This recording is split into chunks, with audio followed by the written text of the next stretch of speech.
प्रणाम। फिर से आगे निनुआ। प्रणाम प्रणाम। रउआ सभे के बहुत प्यार मिलल। पिछला बेर रउआ लेकिन विजेता बने नहीं, असहू हमके विजेता बनाई। हाँ विजेता तो बनाई जा, सुनी बात के। ए बाबुआ, उहे नेताजी हमें का? हाँ काका, उहे हमें। आई हो दादा, ई लैट्रिन वो खा गईले, पेंशन वो खा गईले। बड़ा गजन बड़ा ना। भर चुनावे गावे गावे घूमे लो, जनता के दुख सुख कुछ न बुझे लो। नेताजी सुनी।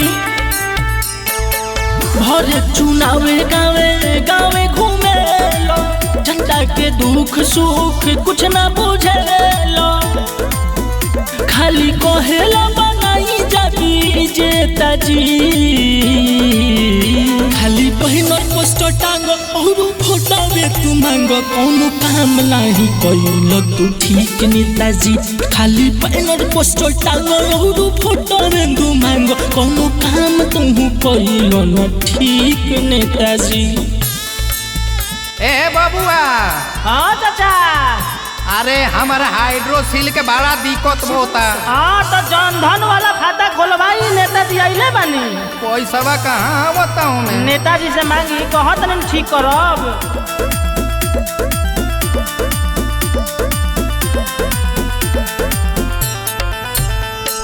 पेट के जुगाड़े में युवा बिहार के चल जाता छोड़ी, थाना कचहरी ब्लॉकों में बढ़ल हो जाता घूसखोरी। पेट के जुगाड़े में युवा बिहार के चल जाता छोड़ी, थाना कचहरी ब्लॉकों में बढ़ल हो जाता घूसखोरी। सब पार्टी खाली नौकरी के झांसा देता जी,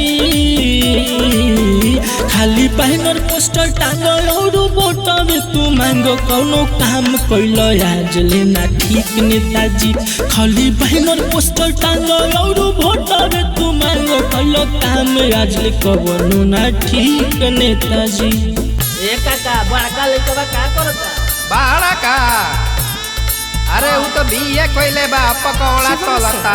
नाना काका, आपके पर विश्वास करी, हमरा के जिताई।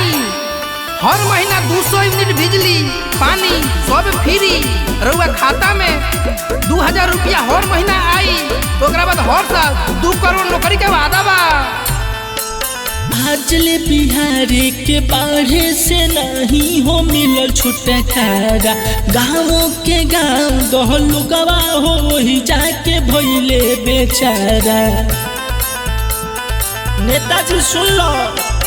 आज ले बिहार के बाढ़े से नहीं हो मिलल छुटकारा, गाँवों के गाँव दहलू गवा हो वही जाके भइले बेचारा।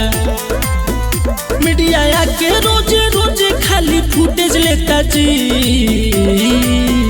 खाली बैनर पोस्टर टांग और वोट में तू मांगो। कइलो काम कौनो आज लेना ठीक नेताजी, खाली बैनर पोस्टर टांग और वोट में तू मांगो। कइलो काम आज ले कौनो ना ठीक नेताजी।